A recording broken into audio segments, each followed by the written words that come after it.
Looks like we are live, Paul. Another Thursday, another live stream from the Truth Proof channel. Yeah, sun comes round, doesn't it, Les? And it's been a great week. It's been a busy week so far, and no doubt you've been a bit full on, have you? What have you been up to? Yeah, well, we've just been doing some, what can I say, visuals for some of the shorts that you're going to be putting out the next week or so. So, yeah, that's okay. And talking about shorts, though, Paul, I'm amazed how well the last two shorts that you've put out have been received. You've had some great responses from. Yeah, it's really good, and I'm pleased people are enjoying them. And I think I said on them, it's not hard work. I actually love being up. People say, "Oh, what are you doing? You're getting up at 4:30 in the morning." I love it. I just enjoy the environment. That's where I was this morning. It's just me and the little Bobster. He's been trying out his GoPro. People, now we'll have to make some modifications to the dog cam because he's a little dog. It looks like he's on fast forward, but you will be seeing some of that shortly. So yeah, it's great. Yeah, and obviously you've got a new camera yourself, which will obviously no doubt be put to good use. Yeah, and it's we just do what we do, and I'll be out all next week and just keep chipping away at it, don't we? Do you know what I mean? It's fun. I love it. So anybody who hasn't seen the last show that he did, you really, really want to see it, because Paul captured some thermal footage of someone looking at him at a stupid time in the morning. Yeah, and do you know, Liz, I mean, we've got to not rule out the fact that more than likely it is a person. So even though it's like very, very early hours at morning, I'm in those woods early hours at morning, aren't I? So it don't rule out anybody else, but it's very strange because they're on embankment, and it's with all rain we've had, it's slippy. So interesting. Okay, then let's move on. And it was in. Wow, we've got a few in the chat tonight, Paul. Do you want to do some names? I can do, and I know that why, because there's been some great people commenting that they're looking forward to hearing Preston speak and asking him questions. So yeah, we've got Simon Riley, Andy Decodes, Jeremiah Abbott, David Bancroft, Disabled Welshman, Martin Abbas, Jojo, Tom Waters, 40 and 23, and the name Glenn Richardson, Sober Carper, Glenn Rawson. Did I say Richardson then? I'm losing it, aren't I? Rob Hudson, Margaret Webster, Elaine. Hi, Elaine. I know Ian's in, and I know Pete will be watching from afar. Tino, Chris James, and loads more that I can't see there. Dragon Bone. So Mia Wallace and Steph. As fast as I say I'm not doing it, another name appears. So if I've missed you, I do apologise. So yeah, all good. Brilliant. And thanks for all the support, guys. And let's move on with the show, Paul. Yeah. Without further ado, I'll be back with some questions later, and I'll disappear, and we'll bring on Preston. Okay. And excellent. Hi, Preston. Good to see you. Good to see you too. Yeah, excellent. And I think this is your third time on Truth Proof, and you're kind of the gift from ufology that never stops giving, because you've got so much information. Last time we spoke, it was 30 books, and you told me about 2 minutes since. It's now what? 32. 32 books. So obviously, we want you to talk about some of the cases from the books. But before we do that, because it's a long time since we last spoke, a little bit of background on Preston Dennett. How did you become involved in this crazy subject that we're all immersed in?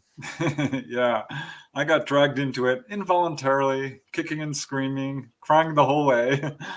I was skeptic. I didn't believe in it. I was kind of repulsed by the whole subject. I just didn't think it was true.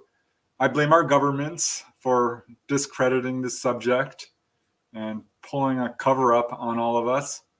Because I bought into the party line that, you can explain it all away. It's hoaxes, it's hallucinations, it's misperceptions. You're all crazy. And I feel bad now because it's just not true. My brother had an encounter when I was about 13 years old. He was a teenager, 17 or 19. and came running into the house like, I saw a UFO. And I just kind of ignored him. And it wasn't until years later, 1986, I'll never forget it, November 17, a report came on the news about a sighting over Alaska. It's a really famous sighting. Anyone who's been in the UFO field probably has heard of it. Captain Kenji Chirochi, Japanese commercial airliner. At any rate, it was a very brief news report, but it interested me enough to go back to my brother Mark and ask him what he thought of UFOs and about his sighting. And this time I was ready to listen for whatever reason. And he described this incredible sighting of a metallic object, colored lights on it, a dome on top, silent treetop level. He chased it in his car for 15 minutes. Other cars were chasing it. And that's when, that opened the door for me. And I found out, to my great horror, honestly, that many people I knew were having these kinds of encounters. Yeah. Prior to that, then, Preston, obviously you've just given us that background, but would you be the guy, I don't know, in the shopping precinct or in a bar, and if the subject came up, would you be the one that would debunking and probably not pulling people down, but just sort of having a sly joke about it? Yeah, I sure would. I'm not sure I would have been cruelly. No. You know what I mean? Because it can get the ridicule can be, tremendous. But yeah, I would have just kind of shook my head and be like, poor deluded, crazy people on drugs, don't know what they're talking about, clearly don't know how far away the stars are. And I had all these misconceptions about the subject. So what do you think then, Preston? Do you think that these things, when you mentioned the stars, are they coming from the stars or are they already here? Is it just some exotic science that they've got that we don't understand? Yeah, I lean towards the latter. I know there's all kinds of theories that people are, putting forth to explain this. But I think if you look at the evidence in its totality, the ETH, extraterrestrial hypothesis, best fits the evidence by far. And having talked to so many people, this is what the vast majority of them think. I know there are researchers out there who are quite prominent and say, they might not be ET. There might be an intelligence that's putting on different masks and it's a bit more interdimensional. And I'm just not sure that I buy into that theory because it's very anthropocentric, for one thing, kind of puts us at the center of the universe. That usually doesn't work out, historically speaking. And I mean, if you just look outside at all the stars, it makes perfect sense that there's other people out there very much like us. That's what we're seeing. People are being taken on board these craft. They're being healed. They're being implanted. They're leaving landing traces on the ground. They're being photographed. It's on radar.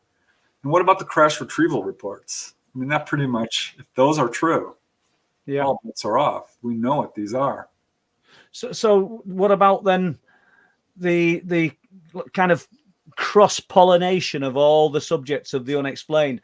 Did you say 2017 you questioned your brother and got that story? Is that when have I got that wrong? No, it was 1986. So sorry. Yeah. So I was going to say, how have you managed to write 32 books in that time, in 2017?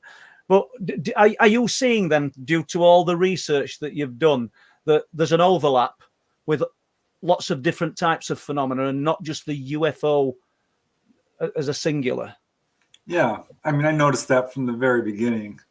I was interviewing people and turned out that they had quite a variety of paranormal experiences. And I think there is an overlap, a bleed through, some really remarkable commonalities between, when someone's taken on board, they might come back and start experiencing a wide variety of things, poltergeist outbreaks and precognition and healing and astral travel, levitation. Could you give us 1-2 examples of people who've, due to your writings and the cases that you've studied, who've experienced that? I mean, they've had a close encounter where they've been taken on board then, and things that have happened afterwards.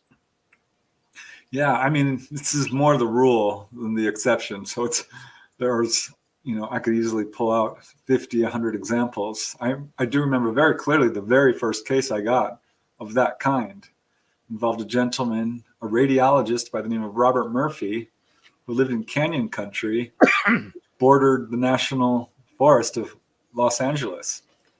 And he described how he had a UFO land in his backyard. It took off quite quickly. It was a brief encounter. But he said the very next day, and he feels up and down that this is related, he had a Bigfoot encounter. This is what pulled me into the Bigfoot, which I was really resisting. And I mean, he said he had telepathic contact with it and heard it roaring and growling and so forth. It left footprints. And it was right after that he had a poltergeist outbreak. And he's like, I'm telling you, I don't understand it, but these three are somehow related. And it wasn't long after that I was, interviewing people on all wide variety of paranormal phenomena.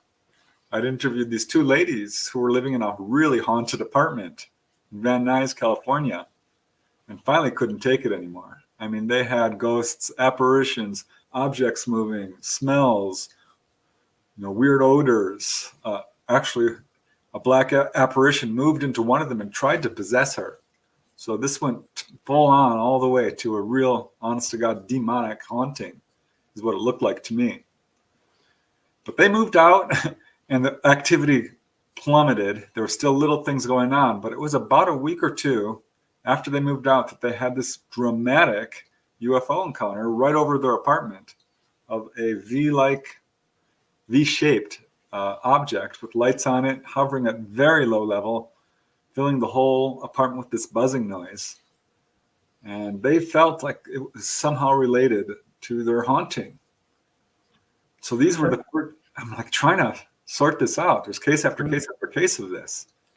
And I would, what after trying to sort these cases out, then what conclusions? And I do realize that there's probably not a right or a wrong answer here, or a solid one, because as fast as we kind of think we know what's happening, something else happens to send us in another direction. But after trying to evaluate what they're saying, what do you think's happening? Do you think that after the UFO sighting, there's kind of a residue of unexplained occurring, or do you think it's all part of the UFO experience? I'm still not fully sure, but I have to tell you, I interviewed this guy from England, Gary, I call him. That's not his real name. Okay. Who was taken on board and came back and was having all these out-of-body experiences. He's like, I'm seeing shadow people. Have you heard of this? Having a lot of precognition. And this is when I kind of started to realize what this pattern might be, because there's something about the contact experience. And this is true for perhaps even a near-death experience, which has some commonalities.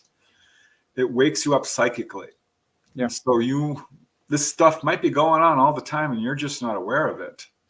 But you come back from a contact experience with some abilities, some psychic abilities to have mediumship, or start going out of body, or do healing, or physically levitate. I think there's something about the experience that ignites this ability. I guess that's where I was going with that, Preston, and you've kind of answered it before I got to my next part. After the experience, though, is it an ability that we've got within ourselves that everybody's got, but we need that initial experience to ignite it, or is there something within the phenomena that's, I don't know, imprinted into us? Once again, I'm asking questions without a right or a wrong answer, but they're all open. But after writing 32 books, you'll have come to some conclusions. Yeah, well, first I'll say it's a two-way street. It seems like the ETs themselves are attracted to people who are already experiencing a lot of this. And okay. I think also that these aren't what we would call supernatural or paranormal abilities. They're not defying the laws of the universe, just the laws of the universe as we know them. So we don't have a full understanding. That's what supernatural is. It's not breaking any laws. It's showing us that we don't have a full understanding. And I think. So do you believe that's then at some point in our evolution, at some point in our advancement, and we will understand these things, and then it won't be classed as paranormal, supernatural, or it won't be unexplained phenomena anymore, will it? Yeah, these are all natural phenomena. UFOs aren't a mystery only because we just don't know what they are or where they're coming from. But I think these are all natural abilities, honestly, that will sort of exhibit themselves or come to life as we travel along this pathway of spiritual evolution and towards enlightenment, and just basically grow psychically, spiritually, ethically, morally, technologically even. I think that these are absolutely natural. So what about these abilities? What about the like commonalities then, the mind speak, the during the alien abduction experience where people are spoken to inside the mind, the Bigfoot experience that you touched on earlier, and he said it communicated with him telepathically, the clairvoyant who has spirit, is it the same phenomena? In my assessment, no. A big underlined no, because I think we love labels. I expected you to say yes, so this is interesting. Thank you. Yeah. No, I think when someone sees a Bigfoot, it's an actual Bigfoot. When someone sees a ghost, it's their, just Aunt Martha or, their grandmother, whoever it is. I don't think this is an intelligence that's putting on different masquerades, masks, which is, I think, a very popular theory. And I don't see, which has no mechanism that we can explain behind it, how something can physically manifest out of nothing and create burn marks on the ground and make someone disappear from their room, put an implant in their body, heal them, give them warnings. The UFO phenomena behaves in ways that is perfectly logical. Yes, there's high strangeness to it, but these craft will appear over nuclear power stations. They're scouting hydroelectric dams. They are doing all the kinds of things we would do if we were visiting another civilization, over mines and gold mines, silver mines, uranium mines. So I think that their behavior alone is a big red flag as to what they are. Yeah. And Bigfoot, they've been around forever. The indigenous cultures have a very long oral tradition of this. Ghosts as well. I mean, all this paranormal phenomena has some incredible commonalities to it. An out-of-body experience and a near-death experience has some amazing parallels to an onboard UFO encounter. And there are cases which I've talked to people who've had a near-death experience and seen ETs. I've talked to people who've been pulled on board and saw a spirit of a deceased loved one. So there's some really interesting bleed-throughs here. But I don't think we can conclude that these are all the same thing. No. There's a real interesting commonality, which is basically consciousness. It changes.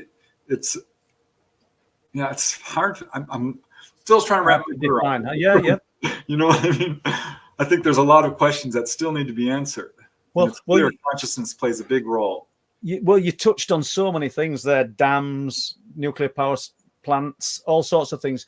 And you know, with all the podcasts that you do, with what you write in the books, that's what people want to hear about. So would you like to share a few of these accounts? The new book, Not From Here, we'd love to hear some accounts from the new book if you'd like to share some with us. And before you begin, assuming you're going to say yes, you would like to share some, people in chat, please put your questions in capital letters for Preston, and we will get to questions because I'm sure there'll be quite a few as we kind of work into this. So nuclear power plants, have we got any examples that you could share with us? Oh, absolutely. This is a very well-known pattern among UFO researchers. Anything nuclear, the ETs, and I think that's, again, what we're dealing with here, have investigated it. This goes down to nuclear power stations, missile sites, nuclear-powered craft of any kind, nuclear waste sites, you name it. There's probably a history of UFO activity over these sites. A very famous example is Malmstrom Air Force Base in March of 1967. And I had the opportunity to interview a gentleman who was there. I published his account in my book, Wondrous. Mel Hansen is his name. And it's such an interesting case because these UFOs came down over Malmstrom Air Force Base, where we have nuclear-tipped intercontinental ballistic missiles, all on separate independent systems, a bunch of them, over 10. And multiple UFOs came down. Many people saw them, shut down all these missile sites. They didn't destroy them.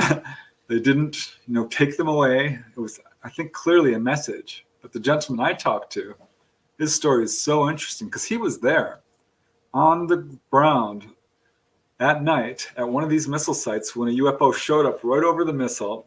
His whole crew, he does maintenance, was underground working on the missile. And he says this object came over.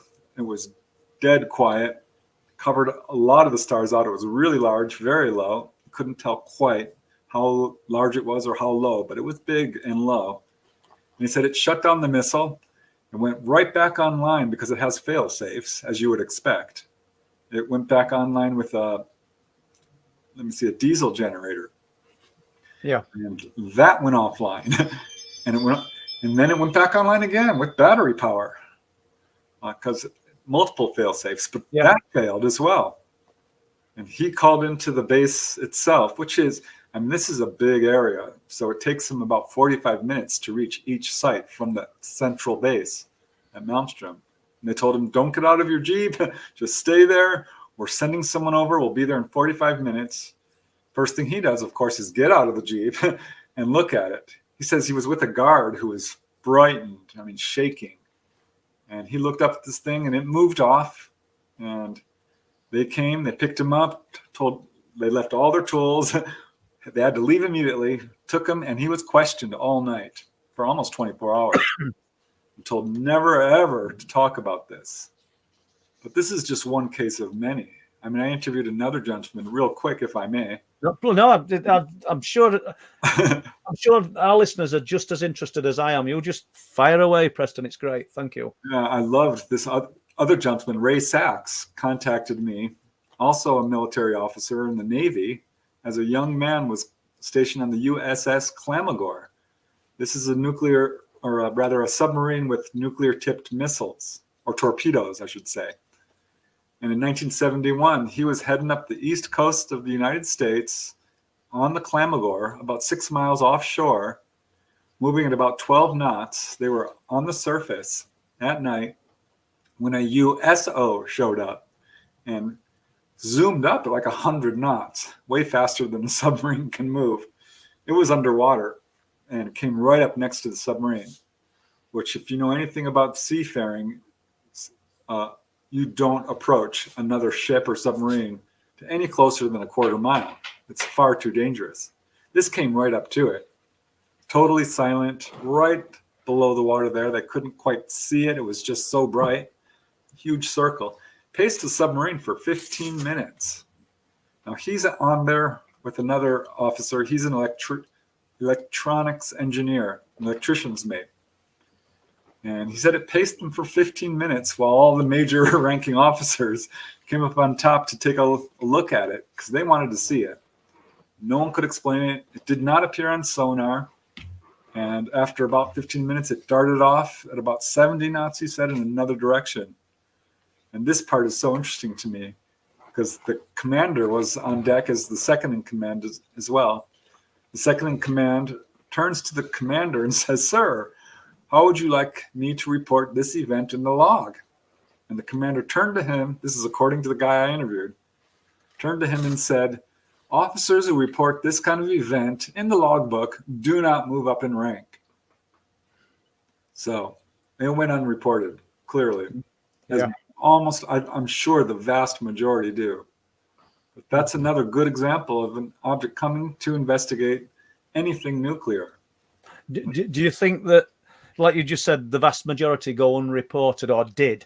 Do you think in the world that we're living in today, do you think that's still the case, or do you think military personnel are a little bit braver to report these things, or do you still think that that's still the suppression is there?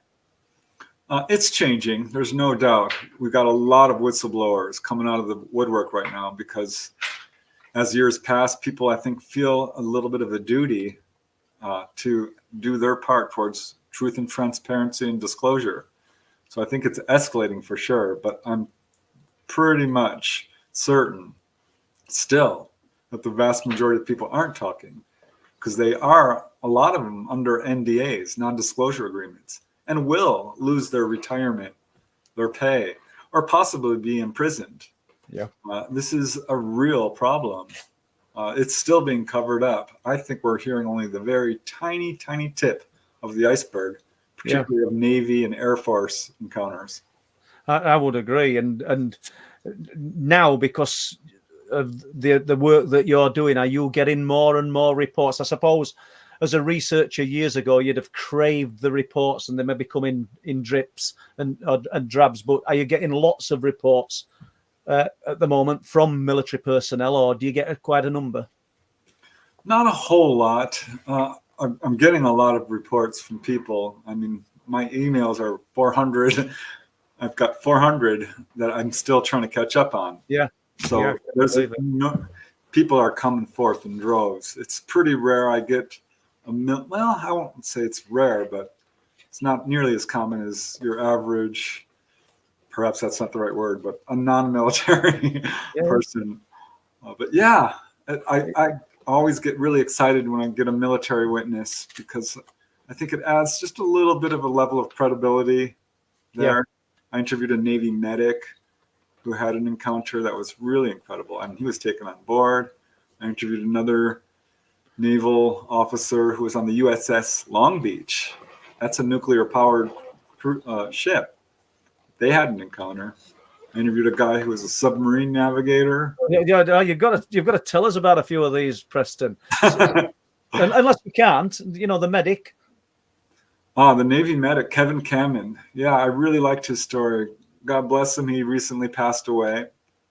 But he heard me speaking down in San Diego when I was talking about a praying mantis case. And he came up to me afterwards and said, I had an encounter with them. If you're interested in hearing about it. He says, that drawing you put up was very close to what I saw. That was a drawing that my sister-in-law had done based on an actual eyewitness case. And he had just a few slight variations to put to it.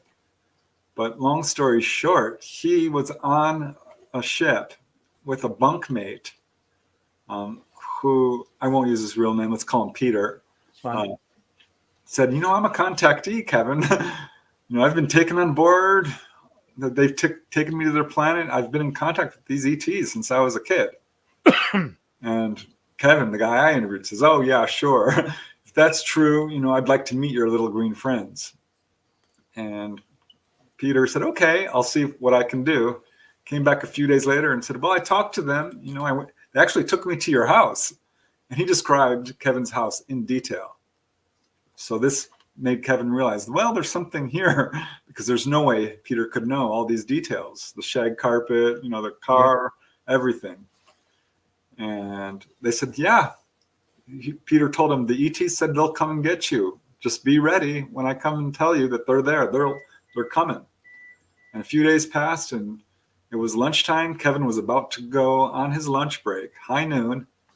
And Peter comes into the cabin there. They shared a cabin, and says, okay, they're up on deck. If you go up on deck, you'll see them. Now, there's a lot of people. This is a 600-foot long ship, with hundreds of people on board. And he goes right up on the deck. And of course, there's a bunch of people there. But also, there's this gigantic craft about a quarter mile off of the ship. He says it was larger than the ship itself. Really beautiful. And he does what I tell everyone you should do if you see a UFO: get another witness. Because each added witness adds a level of credibility to your case. And he runs to Tony, the mess cook, and grabs him and starts shaking his shoulders. Next thing, Tony's not reacting. Next thing Kevin knows, he's on board this craft, looking down at the ship as it's receding into the distance. Now, this is a long, involved encounter, so I'll shorten it a little bit. But basically, because we could spend the whole hour on just this case, honestly. But he started talking to them. He was afraid to turn around to see what they looked like. And he started asking them all these questions, like, where are you from? And, as I'm interviewing him, he gave me this look like, gosh, how am I going to explain this? Because I asked him how big the room was. He said, well, it would change in size. And he said, when I asked them where they're from, the room expanded from about 50 feet to 200 feet in size. And they showed him a star chart. And this little red light was blinking off in the distance. You could see the solar system, stars going off great distance. And it's like, they're like, that's our planet. That's our star. That's where we're from.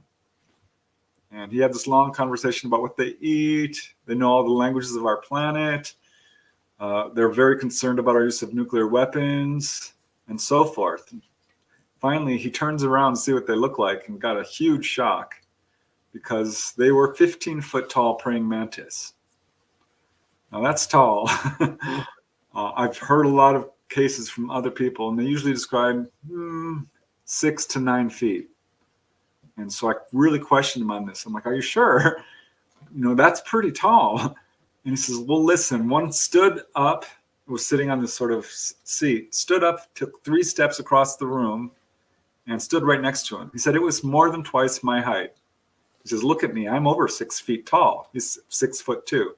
It was 15 feet. I'm telling you, it was taller than a basketball, or about the basketball board, that height. Did he feel fear? He did. He wasn't laid out and examined or anything like this. And this ET looked down at him, and he says it had a huge triangular head, bone white, very slender, eyes the size of basketballs, and really quite frightened him. And the ET turned to him and says, would you like to see our planet? And he said, no. I'd want to go home. Take me back. I asked him why he said that. He's like, listen, you don't understand. When you're standing next to one of these things, you feel like a specimen, a little bug. And he just was shaking in his boots.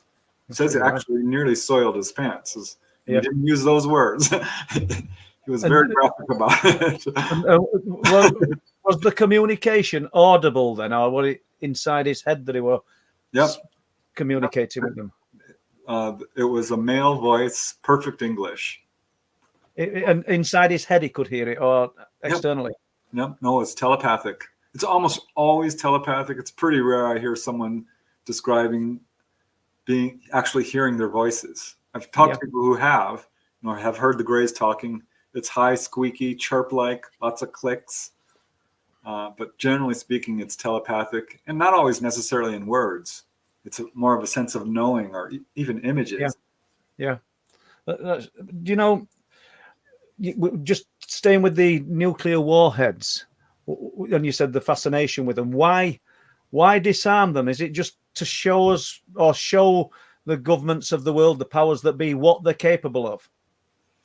Yeah, well, you're asking me to speculate, and I suspect. Well, yeah, that's all I can do, isn't it? Because they didn't really say in that particular case, because that was, in the Malmstrom case. But people are taken on board, and they're told messages and all about this. It's a big concern, because apparently when we're exploding nuclear bombs, it's ripping holes in the higher dimensions. It's affecting areas we're not even aware of.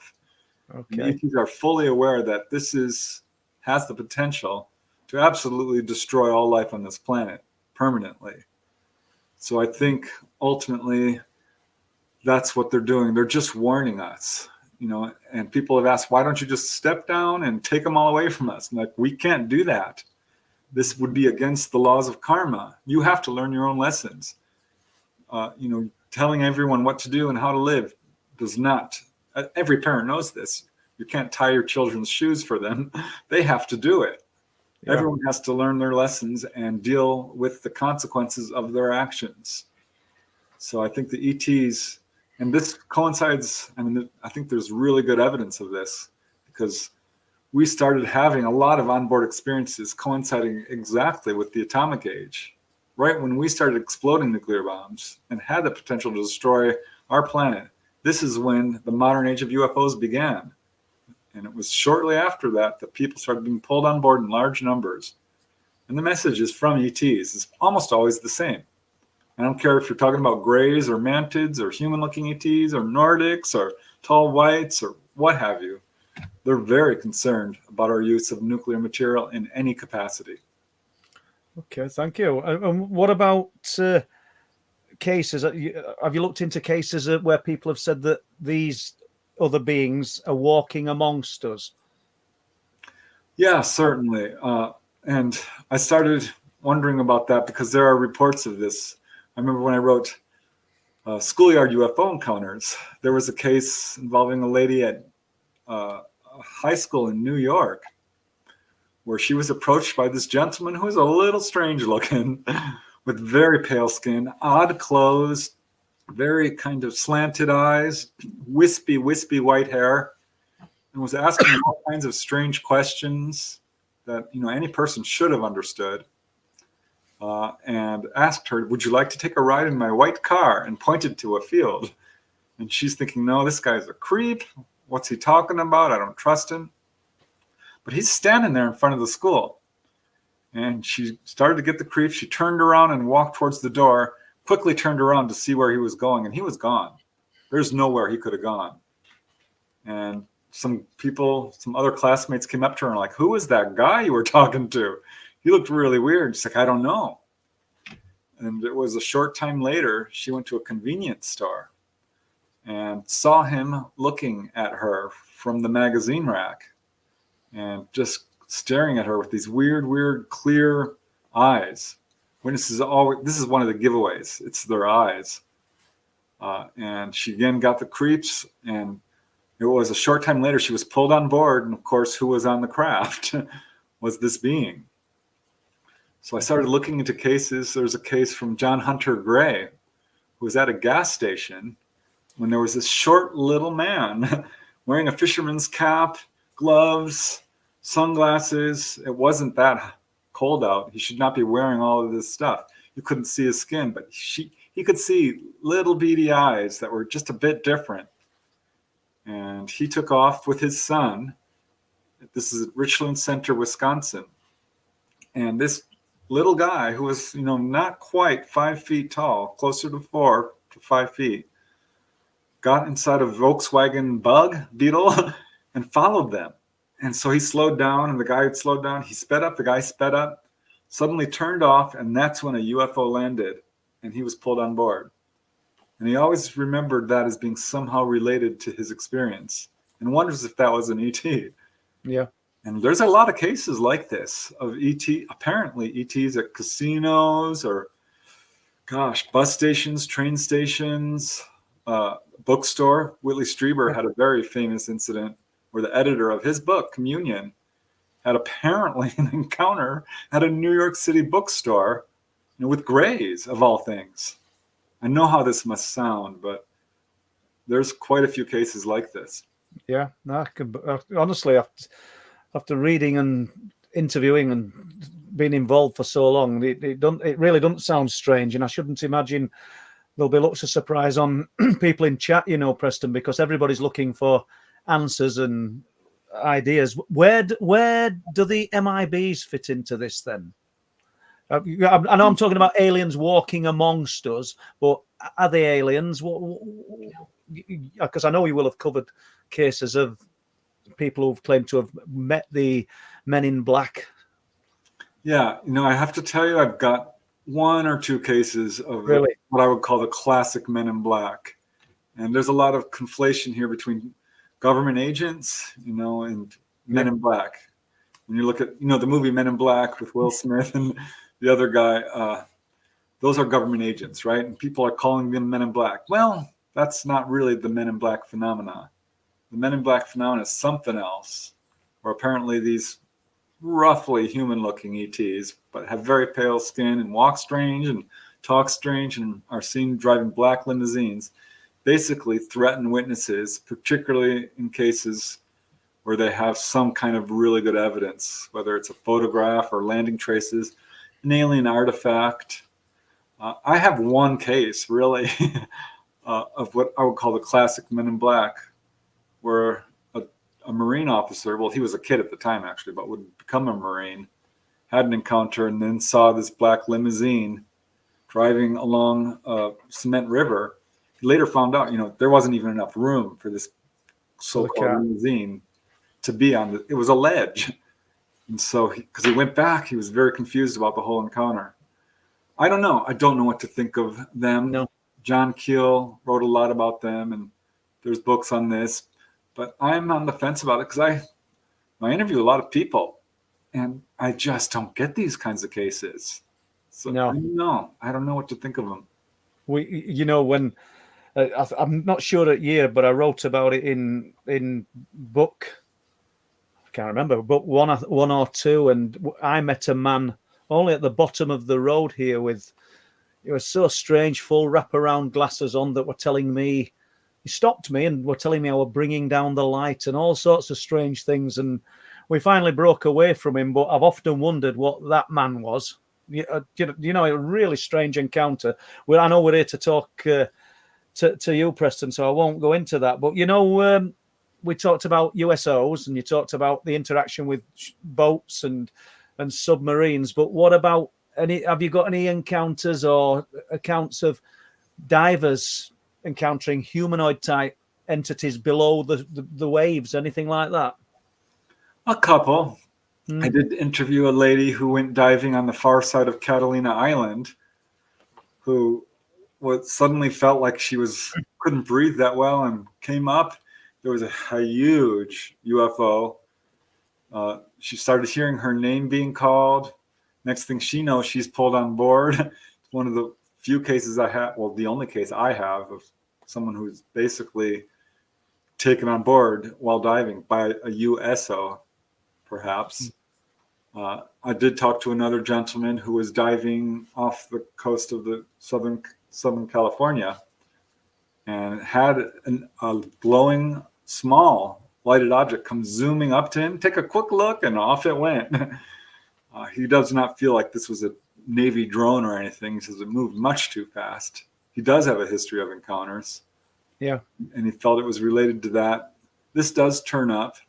I've certainly read about other cases. I know in Lake Baikal, there's a number of reports of very unusual figures in the water there. Is this in the world. Is that Russia? Is that right? Yeah.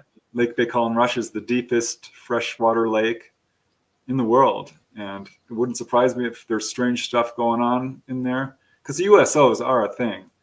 I did a lot of research off the Southern California coast. I got a lot of cases from around the world.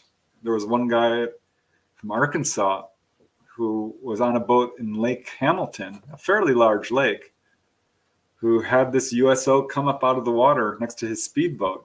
He was a teenager. He had a teenage friend and two girls, and they were just having a little romantic tryst late at night. And this object came up and touched their speedboat. They couldn't get away.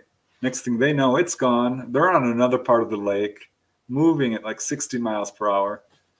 The boat is skipping over the water. They quickly stopped and freaked out and went back home and got in trouble with their parents because they were 2 hours later than it should have been. So I think they had missing time. I mean, it's a classic case of missing time. But another USO case.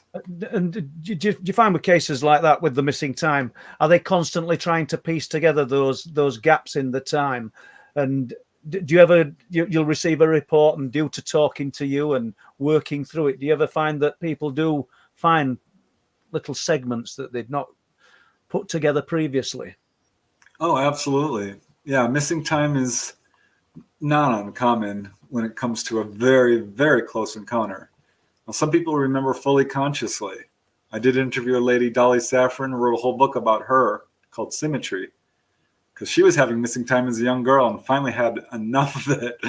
And from that point on, was able to have fully conscious encounters.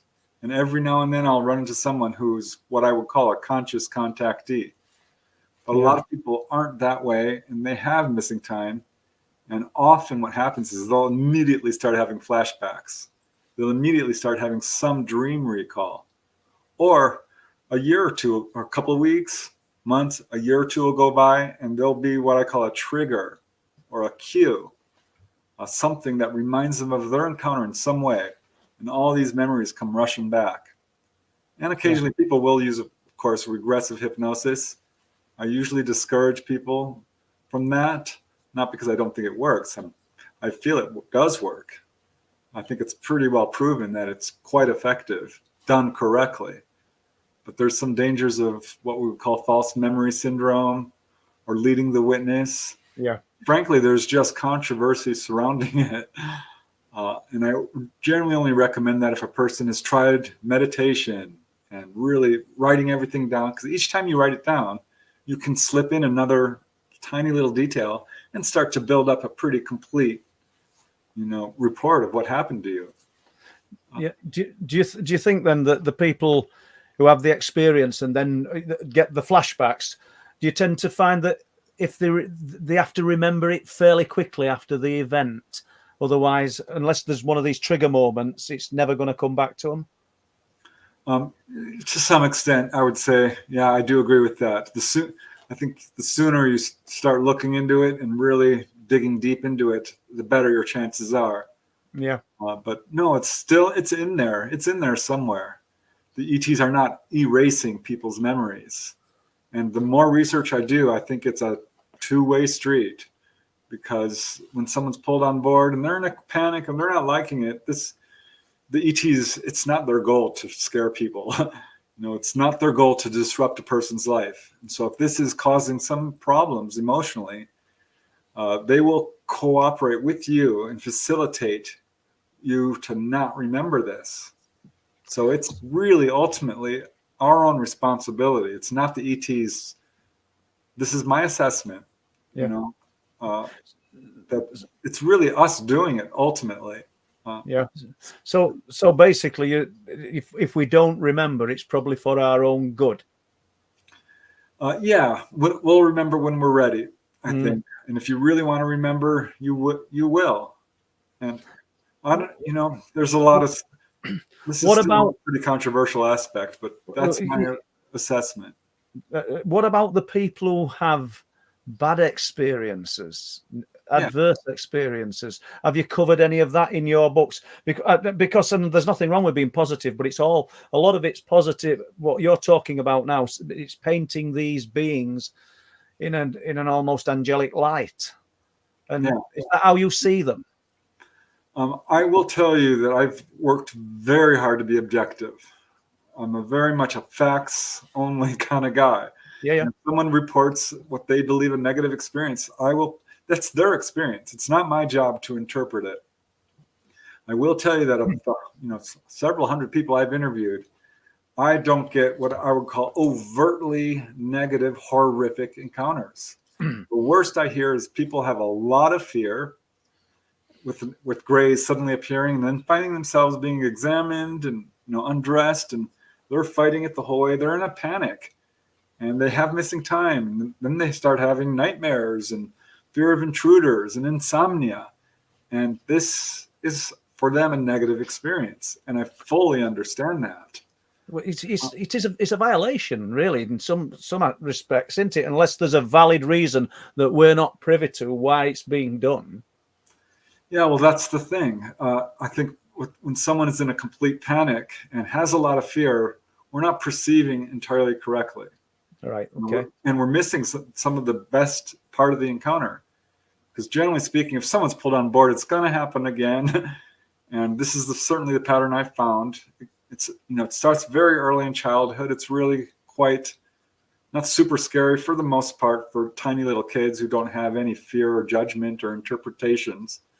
And then towards the teenage years and as young adults, this is a difficult period for a lot of people, because this is when they're coming to awareness that they're having these experiences. And often they won't. They'll deny it. They won't remember. They can go all the way to, middle age, and that's when they start dealing with it. You see a whole bell curve here. Yeah. And when the very worst I hear, honestly, is people being physically examined. This is very difficult for people. I don't have any cases of ETs deliberately hurting people or torturing them or going, I will scare you, or doing all these horrific things that I think some of these reports are frankly MILABs, military abductions. Yeah. Some are flat out, I don't believe you're a real contactee. I think you're a government agent. I really do. So before, I'll tell you what, Preston, I mean, you might not want to touch on MILABs, but before we go to questions in about 5 minutes or so, I'm hoping that we've got quite a few in, and I'm sure we will have. MILABs, have you got anything to share with us on your views on that, or a particular case that you think is a military type abduction or scenario? Yeah, I mean, one gentleman I interviewed who was a Marine officer had a very unpleasant experience for him. And if you look at it just in its objective details, it's very much fits the pattern of what a lot of people experience. But for some reason, he interpreted it as very negative.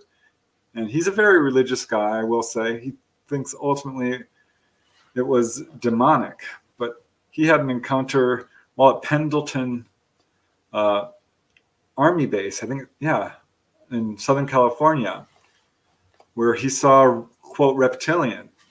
And he ultimately came to the conclusion that he was MyLab because they sat him down, they gave him drugs, they hypnotized him with a little, black and white spinning wheel type thing. And he was a very young man, and he was a teenager when he joined. He was, the Marines. Excuse me. He feels ultimately that he was experimented on. And I have to tell you, I've talked to a couple of people who've had experiences at Pendleton, which were not okay. I think MyLabs are a thing, and we have to be very careful. So then, so you've got reports and accounts from the same location of a similar thing happening, and so that. Yeah, the evidence points to where the evidence points. It kind of makes sense, that, Preston. I can see where you're coming from. Yeah. I mean, I was talking about that case, and someone contacted me and says, my brother went to Pendleton, came back, wouldn't talk. He was very changed, really mentally just destroyed. Had all kinds of real, honest-to-God mental problems. And they trace it right back to something that happened to him. He won't talk about it. It scared the living daylights out of him, and it pretty much ruined his life. His sister contacted me like, I'm so glad you put that out because that happened to my brother, and we still don't know. He won't talk. So when you highlight these things, does it ever worry you then? Nothing to do with extraterrestrials or some other intelligence, actual humans that might be taking an interest in something you're highlighting that they don't want you to. Have you been threatened yourself or warned or ever felt that you have? I am fairly certain that the government folks who are behind the cover-up are keeping very close tracks of all of what's going on, all researchers, all of this. I've been very fortunate in that regard. I have been threatened. I was flat out as a young man. In 1992, I was investigating a wave of sightings over Topanga Canyon. And I had called the police. I was putting up flyers. I was going door to door. I was cold calling. I was hanging out there at night. I mean, I was going to figure out what was going on. This was a big wave of sightings. Cars were being chased down the road. UFOs were landing, hovering over people's homes, pulling people on board. I received, let's see, how old was I? 65, 79. It's about 27 years old and pretty new to research. I'd gotten involved in 86. This was 1992. So I'm really just diving deep. And got a call from someone who claimed to be in the military with a top secret clearance and did satellite mapping in Vietnam, and started going on and on about his resume. I think he said he was a colonel or very high ranking. I remember that. But he's like, are you the guy who's doing UFO research? I'm like, well, yeah, I am. Like, you're Preston Dennett. I'm like, that's me. I was thinking he had a story to share. But no, he started threatening me flat out. I'm not, beating around the bush. He basically said, what you're doing is dangerous. You could get hurt. You don't know what you're getting into. I'm like, oh, well, what am I getting into? He says, it's not what you think it is. I'm like, okay, well, what is it? He says, you're barking up the wrong tree. I'm like, okay. He's starting to talk in circles now, and I can't get anything out of him. And finally he said, well, there's no pay dirt in it. You're not going to get anywhere with this. I'm like, wait a second. If there's no pay dirt in it, how can this be dangerous? What are you talking about? So yeah, I mean, that was the worst I've experienced some problems with mail, certainly snail mail. My stuff would come back opened. Right. And I had a secure building and a secured locked mailbox. I proved it. I took my sister over. I'm like, you open my mailbox and you tell me what you see. Because I was sending articles and manuscripts out, a lot of them. I'm very gung-ho about this. And did it work then? Well, obviously it didn't work, did it? It didn't suppress you. It didn't slow you down. No, I was flattered. That Yeah. may be stupid or foolhardy, but Yeah. we're all immortal beings. I'm gonna if you rub me out, I'm gonna come back. First, I'll haunt you for 20 years, and then I'm gonna come back and start over if I have to. Because this is, I'm not gonna let this go on. I am furious about it. And I'm not the only one. There's an army of UFO researchers out there who are trying really hard to counteract this cover-up, which is very well orchestrated, very well funded. We're spending an enormous amount of time, money, and energy, our tax dollars. It's not okay. Who works with Preston Dennett? What do you mean? Well, yeah, well, you're churning out all this material and really going deep into it. You've got your recall of these events prove that you've done all the groundwork. It's all there. So who else works alongside you, helping you correlate all this? It's pretty much just me. I mean, I do have people.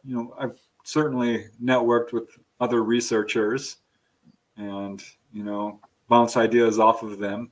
Yeah. And my sister-in-law does my art, and we talk, and I've got contactees I can certainly go to, who I trust. Dolly Saffron's become my go-to girl because she's a fully conscious contactee, and whenever I'm questioning a case, she's got the experience. You run that past her, yes. Yeah. So she can sit, help me out with some cases. But yeah, I'm a one-man band. I'm doing this for, Yes, fabulous. Just before we go, I can see a few more people in. I see Joel's in. My daughter Laura's in. I hope you've had a good day, Laura. She's been working today. And, but yeah, that's not unusual being working, but she's been very busy today. And Fred Flintstone, Rivington Pike Beast. Just before we go to questions, Kim King, Tony D, Joel, and I think we did Jeremiah Abbott, David Wilson. So thanks for support, guys. Chris James. And Les is here, so we must have some questions. Are we, Les? Yes, and as always, we get some great questions in on the live streams. And I'll start off with this one. I'll put this one on the screen, Preston, from Andy Decodes. What is a rare characteristic of an alien abductee that is seen frequently? There's certainly, I think, a sort of a standard profile. I wouldn't call him an abductee more than a contactee, just on the side, because some people I talk to are like, I don't want to be called that. I don't feel like it's against my will. Right. Most people, actually, I should say, not all, feel that way. But there is, I'd say, as far as rare characteristic, light sensitivity is fairly common among contactees, a wide variety of psychic abilities, a long history of many UFO sightings and perhaps missing time, other family members who have had encounters, particularly parents, grandparents, aunts, uncles. It's often generational, but fear of intruders, unexplained healings, balls of light in your room. There's all kinds of unusual marks perhaps on the body. That turns up nosebleeds, insomnia, sleepwalking. There's quite a few things that I always ask people: do they have a lot of dreams? Do they have a very strong emotional reaction to this subject, whether it's repulsion or attraction? But as far as rare characteristics, it's hard to say because there's all these different little details, little boxes you might check. I'd say some are probably rarer than others. Twins, perhaps. I covered that in my latest book, Not From Here, Volume 5, the twin connection. I would say that has come to my attention recently because I keep hearing contactees who are like, I was a twin, or I am a twin, or my mother was pregnant with twins, but one disappeared. That's somewhat rare, but keeps turning up. So that would be something I would point to.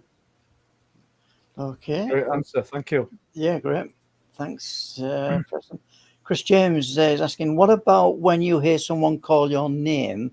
Like when it happens to me, I live alone at Mount PC, and heard Chris as clear as day, right here. Yes, clear as day, that does yeah. happen. I saw a previous comment from Chris, like, my PC was wiped clean. That happened to me. I just finished writing my book on UFO healings, the rewrite. Computer went out, lost the entire book. So mad. You can bet from that point on, I did frequent backups.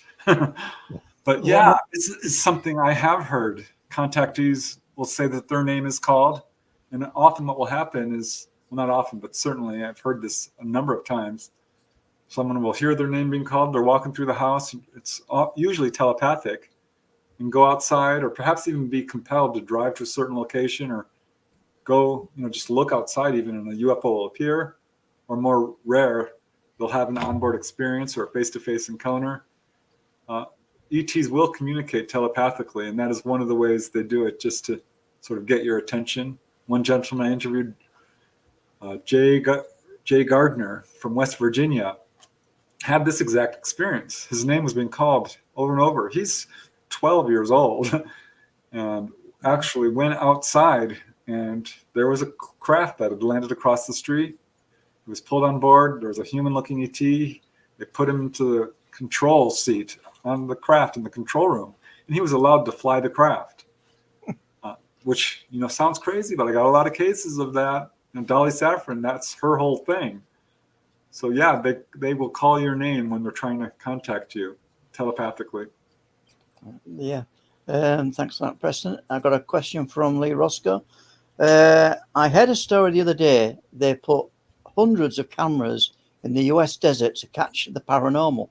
A UFO appeared and it changed into a Cessna plane. Have you heard anything like this, Preston?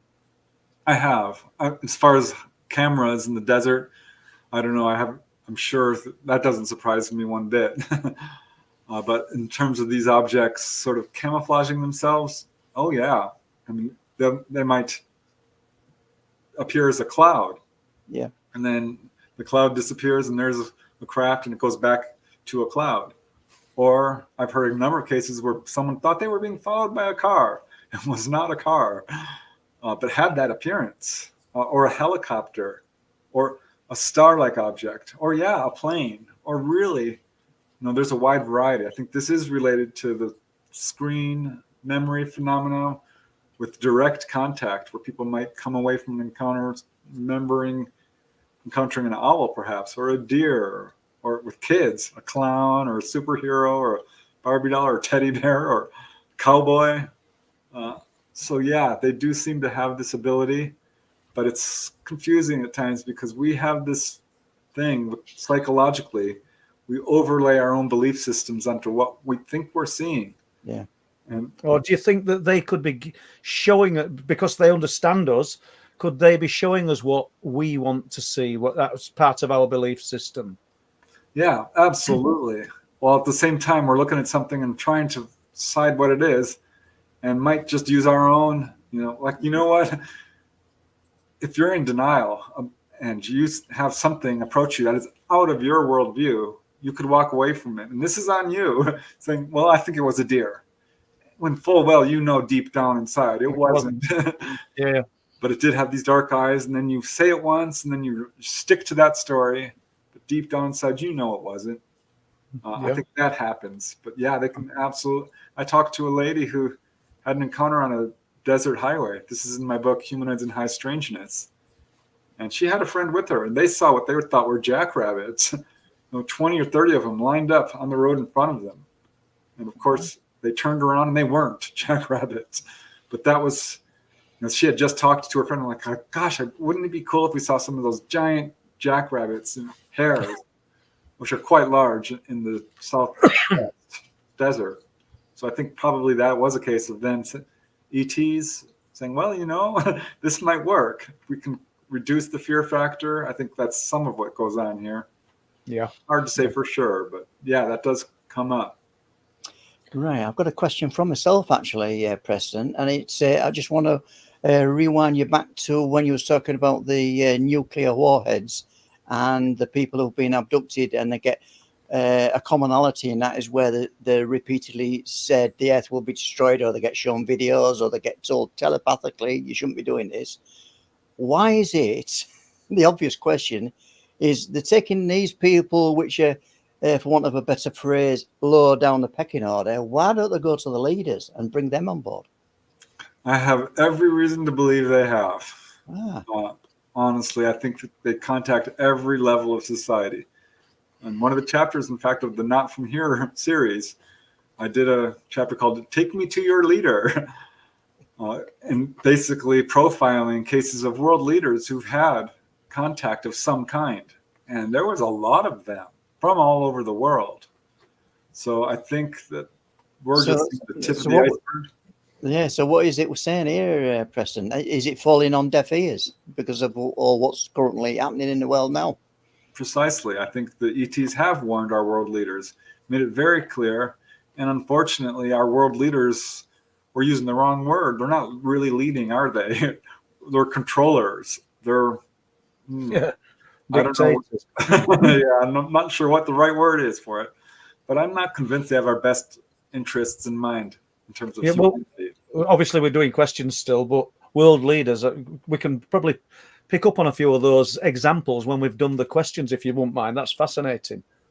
Yeah. I mean, here in the U.S., we had President Reagan, as a governor, had a very close encounter with a UFO, as did Carter.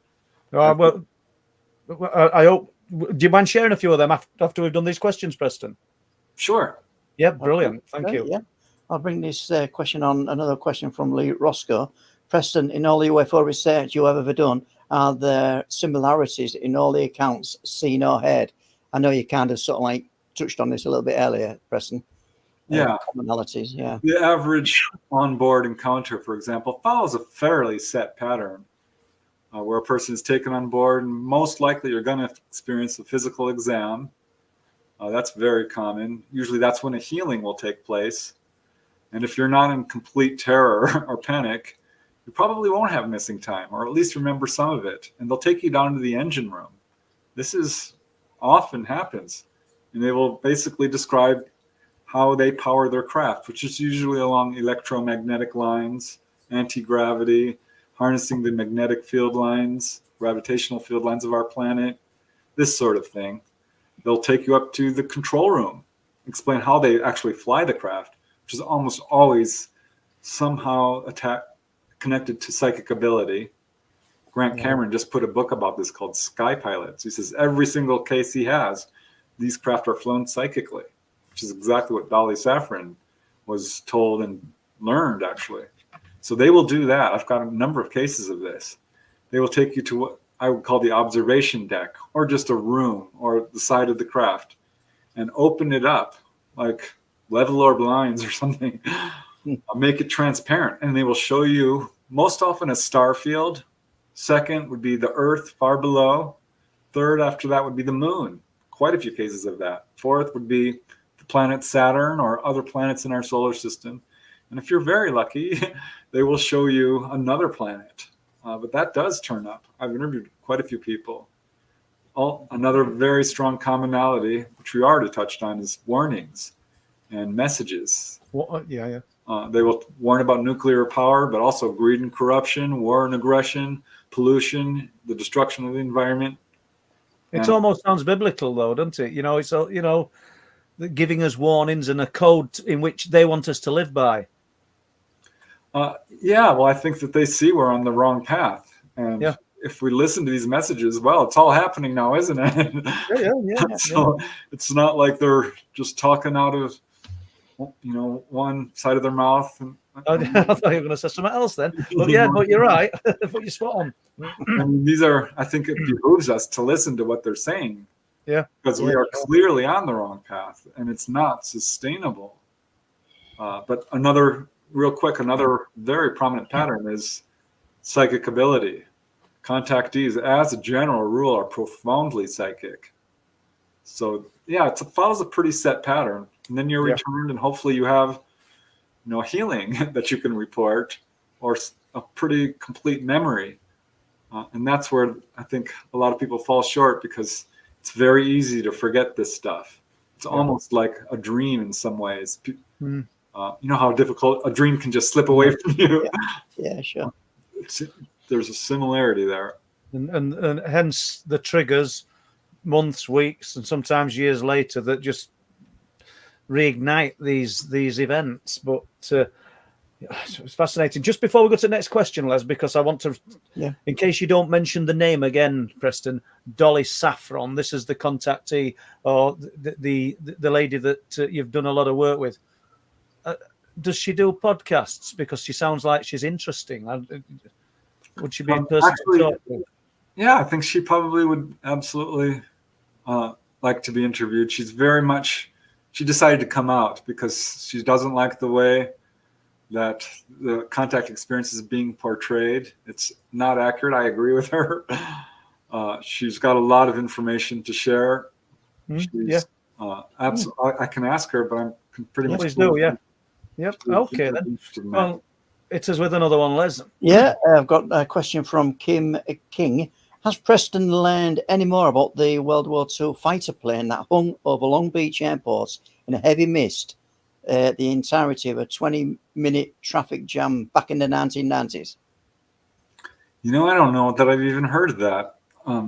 There's another book there, Preston. Is it not in one of your books, Preston, then? No? I don't think so. It doesn't look familiar to me. I'd have to look it up. You'll have to tell us, Kim, where you've... I can tell you there's been a lot of UFO activity over airports all over the world. Yeah, that was going to be a question, or it still will be, so that's brilliant. And thanks for the question, Kim. Yeah. It does sound fascinating. Maybe look into that. And I've got a question from Ross Gilbert.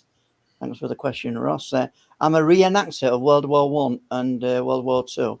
Strange things were seen by soldiers in the trenches, such as the Angel of Mons to the Foo Fighters in World War II. Have you any thoughts on these, Preston? Yeah, well, I can't say I've done a lot of firsthand research into these kinds of cases, but I've certainly read about it, and I try to keep up on all these things, paranormal and otherwise. And it's fascinating to see all the paranormal and sort of spirit guide type events that happened to soldiers and how their lives were saved. I did recently look into a case that was, I think, during the Korean War, or I don't think for the Vietnam War. One of those where a small squadron of soldiers was trapped in it was the Vietnam War, about to be basically wiped out by the Viet Cong. Yeah. The UFO dropped down and scared the other ones away. Right. And there's quite a few accounts of UFOs over the Korean War, Vietnam as well. And so I think, there's something to that. I can only imagine what the ETs must think of I can more than just imagine. They've certainly made it clear what they think. They're not happy about our warlike ways. So I think they will put on demonstrations. I wrote a tiny little article about UFOs over Afghanistan once. Someone's like, that's all we need is another foreign power over Afghanistan. But they're fully aware of our conflicts, and I think we'll put on little displays to sort of wake people up. Yeah, thanks for that, Preston. I'll throw this one on the screen, even though you've talked about it, Preston. But thanks for the question, Andy Ross. Any cases of MRBs, Men in Black? I know we just talked about that earlier. We talked about that, Andrew. I've got books on it. Apparently, this does happen, but I do know of one case where a gentleman got a artifact. He's from Texas, and ETs basically said, "We're going to give you a gift for working with us." And when he woke up, there was this thing on his dresser, a metal bar. He did not tell anybody. He just took it with his contact notes and called his Constance Clear, his client, his hypnotherapist, his therapist that he was working with, and says, "I need to see you," and drove there and got pulled over by a parent MIB who took that artifact and threatened him. Yeah. This interests me actually, Preston, because it's the crossover between the Marlabs experiments or research or whatever they do with people, abduct people, and how do you differentiate between the Marlabs and the proper like ET, well, for want of a better phrase, the ET abductions? How do people differentiate that in the man? I would say the way to differentiate a MyLab from a valid experience is the nature of the experience. Is it horrific torture? Is it very negative? Is it scaring you? And is it actually harming you? That's more likely in my lab. Do you have military in your family? Are you near a military base? Right. Yeah. Is harassment going on? Because I know ET contact can be very scary, but it's my assessment based on the hundreds of people I've interviewed. Because I just outlined what happens when a person's taken on board in terms of being physically examined, possibly healed, given a tour of the craft, messages. That's not negative. How is that a horrific experience? It can be because a person is not prepared for it and doesn't want to have it and wants nothing to do with this. We're very much fear-based. The media is fear-based. So it can be very difficult for people to overcome fear. But most contactees I've talked to at some point get exhausted by just being afraid. And this is when they start to have memories or actual full-on conscious experiences where they get the good stuff. But my labs are a real problem, and it happens a lot more often than certainly I initially believed. I think it's disinformation and outright lies. Does the MyLab, though, imply a technology that we're not aware of in some respects then? Because I've heard of people saying, "Oh, it's a MyLab," and I'm not saying you're wrong here, Preston. But people have been transported through walls and things like that. How would that work? Have we got that? Have we really got that kind of science and technology? I'm not sure we do. It wouldn't surprise me, but I will say people who are MyLab often, and probably more often than not, have had valid UFO experiences. Right. And the government will step in and use hypnotic techniques, drugs, psychotronics, and really, stuff that we're not fully aware of to make you think this happened. Because you can think as a person. Yeah, thank you. So, how far do you think the military are advanced, Preston, as regards as to what we know and what the military are doing? I talked to a guy years ago who said that way back in the 50s, they had flat screen TVs. How long did it take us to get those? I worked at a business office. One of the guys who came to work as a salesman, he's like, "Oh yeah, I was a soldier. I was in a tank and I forget which war," but he says, "You wouldn't believe the technology inside some of these tanks. And some of it I had to sign NDAs on." It's at 50, 100 years more advanced, and probably a lot more because I do think the crash retrieval phenomena is real, and that we probably have mastered anti-gravity. I think there's healing technology that could basically get rid of tumors and cancer and do all kinds of wonderful things to slow down aging and all kinds of stuff that we're never going to see. And that is well beyond 50 years. I mean, we're talking ET technology. That is, I don't know, thousands, millions or more ahead of us. Okay. Do you want another question? Just before you get to it, Les, because I did see Joel in chat, and if we don't get to your question, Joel, about the picture you sent me earlier in the week, I'll speak to you about it tomorrow, and we'll probably touch on it on Sunday. Because otherwise we're detracting from Preston. But I did see it, Joel, so thank you. Okay, I've got a question from Blue Shift, and Blue Shift is asking, Preston, do you think there is an undersea base out at the Catalina Island, California? I seriously considered the possibility.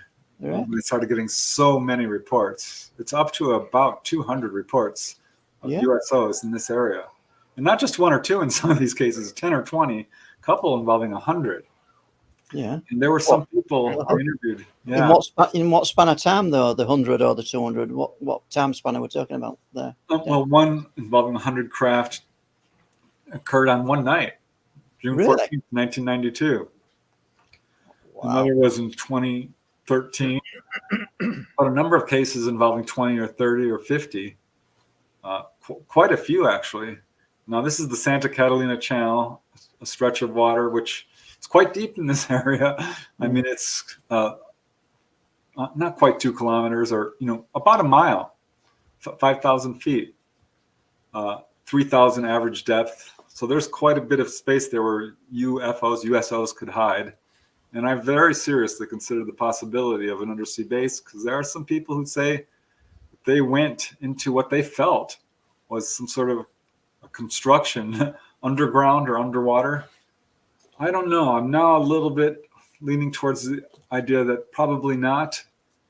Dolly Saffron has told me, no, they just do not have undersea bases. They don't need them. They do go underwater in large numbers to cool off. But that makes sense to me because, frankly, these objects can move through space, through the atmosphere, in and out of the water, and in some cases right into the ground itself. Why would they need to build a base? It could be that people are basically perceiving it as a base when they're in a craft that's underwater, which would make more sense to me. And the reporting I have on it is maybe 1 or 2 cases, so it's hard to say for sure. But there is this Malibu anomaly right off the coast of Malibu, which I think a lot of people pointed to as a possible base. It does look like an artificial structure, and I've got some reasons to believe it is. But would I call it a base? I don't know. So, yeah. Interesting. Well, that's all the questions I've got for now, guys. I'm just going to thank Vincent Tomlinson for the donation to the stream tonight. Thank you, much appreciated, Vincent. And I'll disappear for a little bit and see you guys. Okay. And I just noted that it's not really a question, but Dragonbone said, "What's that in the chair behind you, Preston?" And so I'm tipping we've got a little green alien there. What? Oh no! How did I get there? Yeah. I've got all kinds of alien paraphernalia. Yeah, and that's great questions. World leaders, then. Do you want to share a few accounts of world leaders having some kind of experience, some kind of contact with these other intelligences, please? Yeah, most of the cases I found would be what I would call close encounters of the first kind, a simple sighting. But gosh, there's a lot of them. Right. When someone has a close-up UFO sighting, I don't feel like it's an accident. And the more research I do, I feel like these craft, these ETs, are showing themselves intentionally. And I found it fascinating when that Governor Reagan had a sighting, followed 1 year later by Carter, followed 1 year later by the governor of Ohio, Governor Gilligan. And I started looking into it. Quite a few senators, quite a few representatives. This is just the U.S., mind you. Yeah. I've had sightings. The governor of Arizona, of course, Fife Symington, saw the Phoenix Lights. Didn't talk about it until he was out of office. But that's just the tip of the iceberg. Representative Kucinich, he talked about it during his presidential campaign and basically spoiled his chances. Yeah. The president of Mexico, president of Brazil have had very close encounters. There was a guy from a province in Russia, I can't pronounce his name, Ilyanizov, something like that. Yeah, you need a vodka or a whiskey before you start talking but he talked about full-on being taken on board, talking to the ETs, having a full-on conversation. And kudos to him for stepping forward. And the Russian government was very interested in what he had to say. And there's some pretty good indications that President Eisenhower, for example, had a face-to-face encounter with ETs at Edwards Air Force Base in 1954. Have you got the not the details, not the sort of the rich details, but give us an outline on that if you've got the knowledge of it. Yeah, I sure do. I've looked into it extensively, but reporting on this is solid. Yeah. The more people who look into this, the more evidence is coming out that in 1954, President Eisenhower, who disappeared from the press for quite some time, there was rumors that he had been killed or died. Immediately after this so-called incident, reports started coming in that there was a meeting at Edwards Air Force Base involving President Eisenhower and leaders in business and aviation, and even some UFO researchers and rocket experts and all kinds of technology were there. When a couple of saucers came down, human-looking ETs, there was a whole conversation that went back and forth about them encouraging us to disclose and stop messing around with nuclear weapons, and we wanted their technology, and they weren't willing to give it. There's a lot of controversy surrounding this. Some reports of a so-called treaty, which I don't find even remotely credible, that we traded technology in allowing them to basically pull people on board. I don't think ETs would ever give technology to a corrupt government. So yeah, that's just one, and I think that's happened all over the world. Most of this is covered up. If you're a world leader, are you going to talk about it? Probably not. But when you've got the amount that, I mean, you've just touched on a few, and I bet you, well, there's more than that.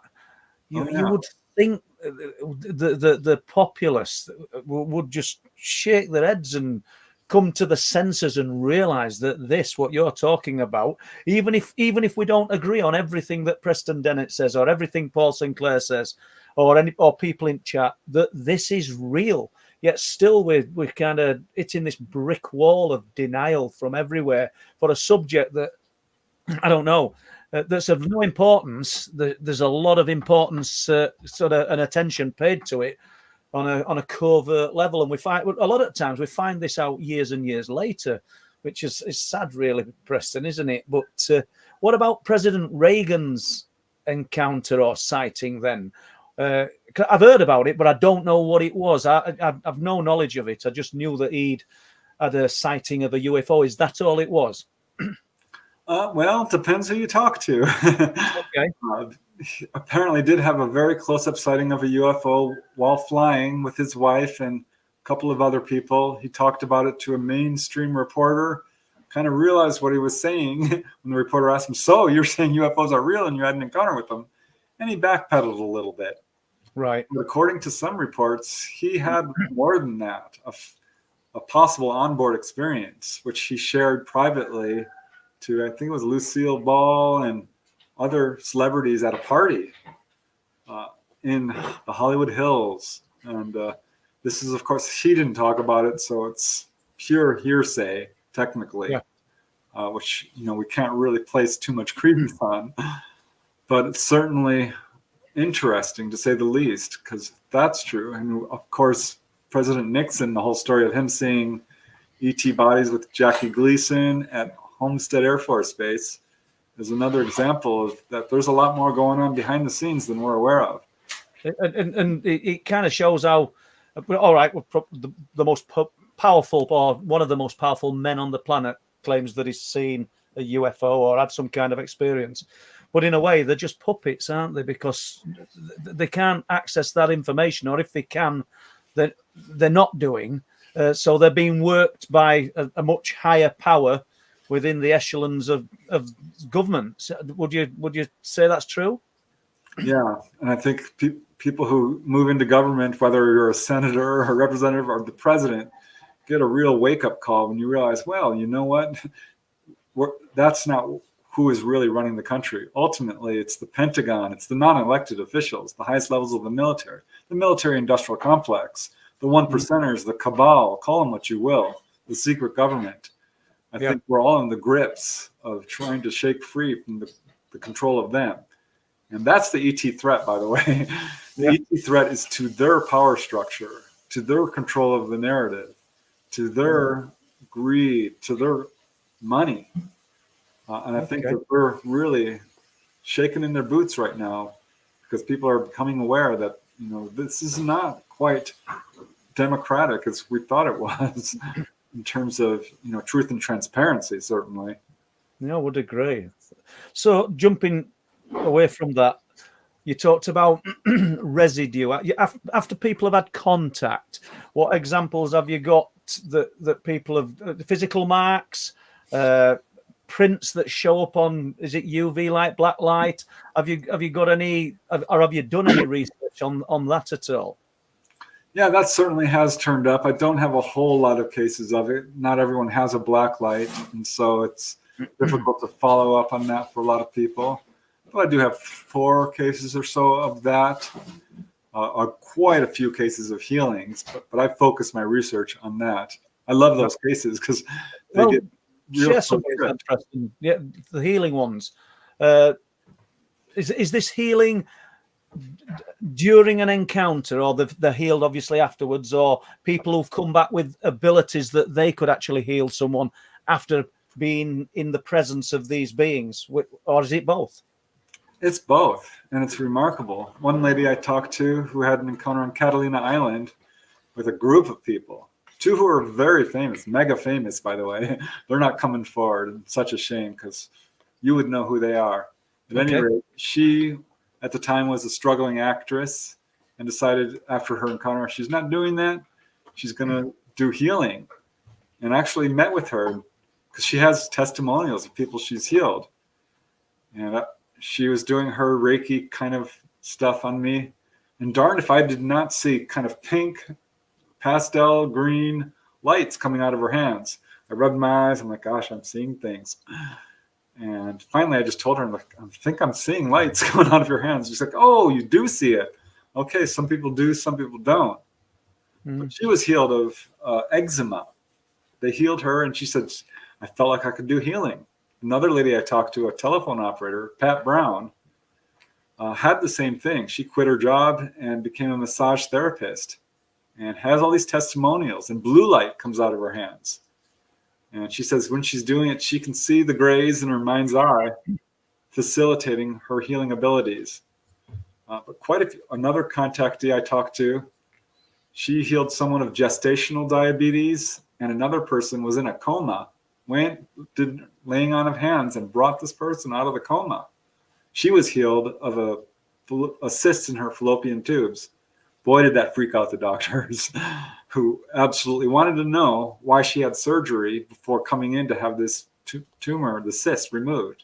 She played dumb. She's like, I didn't. I'm like, well, we know you did. There's evidence of it. There's a laser scar. There's fluids here that are only present after having surgery. So, and yeah, I met with her, and she did energy work on me. And, it's one thing to see what you think are lights. She put her hands on my feet and pulsed energy through my feet to the point where I shivered because I could feel, it felt like water running up inside your body. I mean, it was energetic for sure. I could feel it. Did you afterwards, did you feel energized? I sure did. Yeah. I just hanging around her, weird stuff would happen. I'd get really high energy to the point where I'm like, I have to sit down. It's like, you're okay. I'm like, I'm fine. It's just, I'm like, I feel almost wired. And what was this lady's experience then? What from an early age? Yeah, she was one of my earlier interviews. She had, from an early age, had figures coming into her room, denied it, kept seeing UFOs wherever she'd moved to. There would be a wave of sightings. Finally, she saw Billy Meyer on TV, and she's like, okay, I need to face this because this is what's happening to me. And she started recalling being taken on board. She didn't like it. She hated it. It was terrifying. She set up booby traps throughout her house, little tacks on the floor, pots and pans, anything on the door to stop it from opening, which of course didn't stop it. She woke up once, there were ETs all around her bed. She jumped up and kicked one in the neck and snapped its neck. And this is when it started to turn around for her in another direction, because she said she felt really bad. She thinks she may have killed it. And from that point on, she started having much more benevolent and really spiritual encounters. She does recall having what we call hybrid babies. But her case is so interesting because I was transcribing the interview that I'd done with her where she describes snapping this ET's neck. And I'm leaning back in my chair. It was late at night, 1994 or so. And I'm thinking, is this lady telling me the truth? I think she is. She's very sincere. She's very emotional, a very honest person with lots of corroborating witnesses. I mean, she had some really good evidence, medical evidence of a healing. But I couldn't wrap my head around someone snapping an ET's neck. And that's when I got this super strong impulse to run under the roof of the condo, 3-story condominium complex where I lived. Honest to God, I couldn't resist this impulse. Ran up under the roof. You're not allowed up there. I don't go up there. I don't live there anymore, but I certainly didn't go up there. And no sooner had I gotten onto the roof of that condominium complex when a UFO appeared and blasted me. This had never happened to me before. but it sure did. It was a oval glowing object about 200 to 300 feet away at treetop level, which appeared and blasted me with a telepathic message that basically said, we're Wendy's ETs. That's not her real name. I'll call her Wendy. It's us. She's telling the truth. She's for real. If you don't believe, well, watch this. We'll prove it. And again, not in English at all, but that was the gist of the message, which was unmistakable. And gosh, that was a shock. I mean, I literally fell back onto the wall there as this object darted around and then disappeared. What does that make you then, Preston? Does that make you a messenger of sorts? Yeah. So, what do you think your role is in this? What we're all about? I did have a missing time encounter, and I do have memories of being on board. And this was a long journey for me to admitting, like, well, maybe I am a contactee. Maybe I'm what you call a contactee. I think I do have a role. I feel like I am working hard to help the ETs fulfill their agenda. The major one, which is very simple, just announce their presence. Let people know they're there, they're real. And that alone, I think, will change people's mindset and can really lead to people coming together in more harmony. I feel like I do have a role. Yeah. So we all do, every one of us. Yeah. What about work with implants? Have you spoken to people who claim to have had implants? Have you seen implants that have been removed? I saw an X-ray. A guy I used to work with, it were always having nose problems, breathing problems, and he had an X-ray done, and he'd got a little. It weren't like size of a ball bearing, but he'd got a little ball there, and he took a picture of the X-ray when they showed it to him, and it was there. I'm not saying this is anything ET related, but it was really strange. They were baffled, and they didn't want to take it out. They didn't even want to tackle it. So, as far as I'm aware, it's still there. And have you got examples of that? Have you researched or spoken to people who've had these alleged implants? Oh yeah, 20 good solid examples. Some with some really, one lady had full-on X-rays, which, from her son, who she had taken to the dentist, had this opaque round object under a back molar. Freaked out the dentist, the other dentist, 3 dentists in the whole office. I took it to an emergency room physician first. He diagnosed it as a foreign object. Then I took it to a general practitioner. Both of them are researchers. One's a MUFON researcher, certified. And he's like, wow, that's unusual. That is what we would call a foreign body. Yeah. And it's directly connected to UFO encounters. And they have a history of encounters. And that's just one. This is not uncommon. A gentleman in New York went to the doctor. He's like, well, you have this thing in your sinus. Have you had surgery? Another gentleman from Ohio, same thing, took his daughter to the dentist, and the dentist was angry. He's like, you're supposed to tell me if you've had, that your child has had surgery or an implant of any kind. He's like, what are you talking about? And there's an X-ray of this rod-like device embedded into her upper sinus. Case after case of this. And I think... Have they gone there because of problems, or these things had been found accidentally? Often it's by chance when someone is, going to the dentist, or, having... One guy broke his leg, a guy I talked to from Idaho. And they're like, well, this is odd. What's, what is this in your leg? You've got what looks like a metal pin here. Have you ever hurt yourself before? No. Didn't tell him about his UFO encounters. Also went to the dentist to have his wisdom teeth removed. And they're like, well, what's this we did? What the heck is this? He was under the laughing gas, so he couldn't really tell him, keep it, don't throw it away. But gosh, I've got a lot of cases of these. Yeah. Some of the contactees I've talked to have asked the ETs flat out, what's this for? And they said, this is to measure the level of pollution in your body. Another said, this measures your vitals so we can keep track of your health. Another actually she sneezed out an implant, got really sick afterwards, and was reimplanted, and her health stabilized. Dolly Saffron. We talked a lot about this in the book Symmetry. And she has an implant in her hand which facilitates her being able to pilot these craft, but another which monitors her health. Again, good medical evidence. Yeah. That's pretty much undeniable. Yeah, I've got a lot of cases like this. One guy would always set off metal detectors, tried to get it from his doctor, and the doctor basically gave him false x-rays because he saw the x-ray and he kept asking for it. Finally, the doctor says, here's your x-ray. The implant was gone. Right. It's fascinating. And I think when we spoke the other day, you touched on OBEs, out-of-body experiences. And it's something that interests you, Preston, yeah? Oh, more than interests me. It's become a huge part of my life. I started having them following the death of my mother in 1984. It took about 2 years before I still really dived in. Weirdly, I think this was more than just coincidence. When I started really diving into UFO research and, shortly later having some of my own encounters, I started having full-on out-of-body experiences, which was something I pursued vigorously.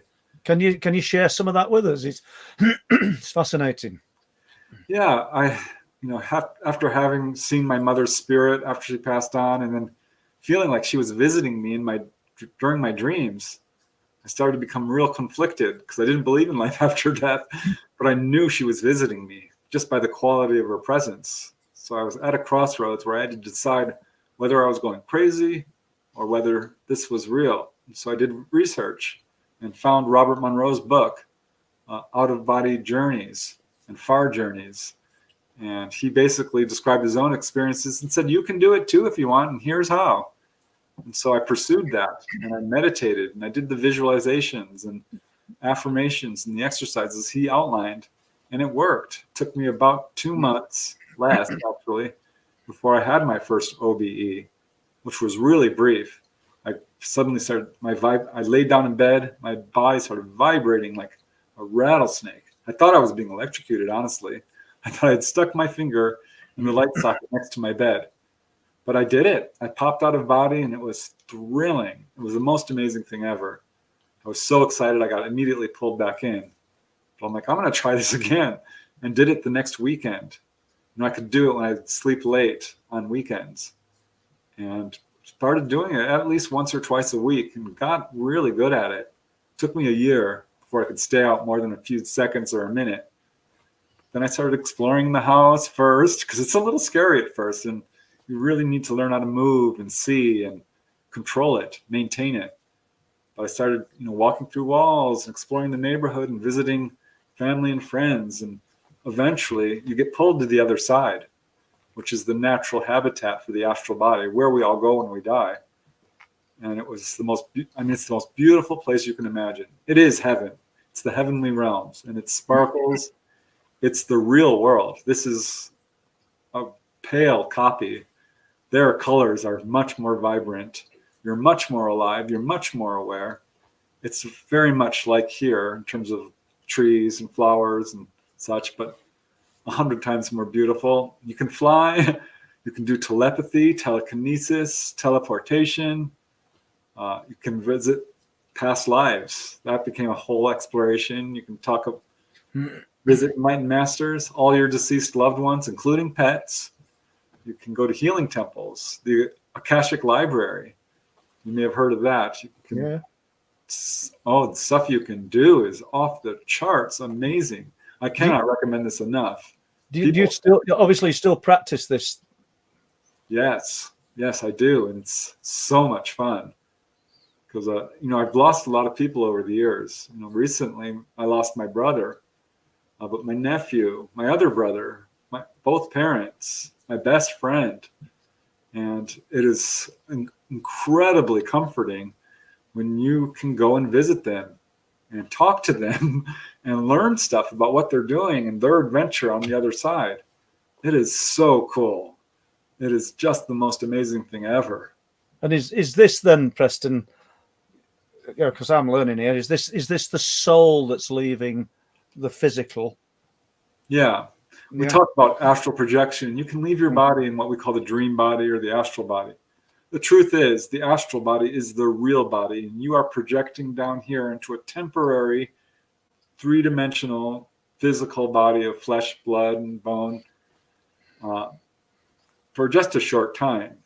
But we do have what we will call an astral body, which it's the superior body. It's much stronger, it's much faster, it doesn't age, and not to complicate things, but we kind of have multiple bodies. Right.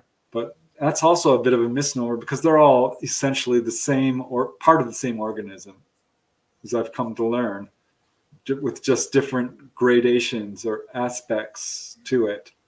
So when you're in this, I'm not going to call it a dream state because I know that it would be insulting to you. I think it would. It's this reality, when you're actually doing this, do you see other life forms as well as deceased people? Or, can you see everything? Sometimes, yeah. As you get better and better at it, you start to see things like, wow, things that aren't visible here on Earth. I mean, usually as a beginner, you pop out and you're like, gosh, is this a dream? And you're trying to move objects and get noticed by other people and really just prove it to yourself. And I mean, that was true for me. And I was able to prove it certainly to myself. But how about people in the physical then? Is it possible for anybody to actually see you in that state, that altered state? Yeah, it is possible. And I tried so hard to get my brothers and sisters to see me. And they couldn't. They thought I was losing my mind. I'm like, no, I'm telling you, this is really happening to me. And I eventually did teach. My best friend, my brother, and my sister-in-law, my other sister-in-law already did it, so she knew. But I would appear to them and none of them would ever see me. And finally, I was interviewing Dolly Saffron. I keep bringing her name up. But she describes out-of-body experiences. So on a lark, I just thought, I'm going to see if she can see me. And she did. She absolutely saw me. She was physical. I was out of body. And I went right to her house. I was in California. She's in Florida. And I appeared in front of her and she turned around and she looked me right in the eye. Her eyes got real wide. She was on the phone. I saw. And she spoke to me. She says, I can't talk now. I'm being robbed. I thought she's talking to the police or something. I'm like, oh my gosh. And that drew me right back in because strong emotion will draw you back in. But we were speaking pretty much daily. And she called me and we were just talking and she didn't mention anything about being robbed. And I thought, well, gosh, here we go. I am crazy. I must be imagining this because she would have told me. She's like, oh, I saw you last night. I'm like, what do you mean? She says, you came astrally to me, didn't you? I'm like, I did. What did you say? I saw you. She says, well, actually, I was on the phone. And I was talking to Rob. And I said, I can't talk to you now. I'm with Rob. All right. Oh, I misunderstood you. I thought you said you're being robbed.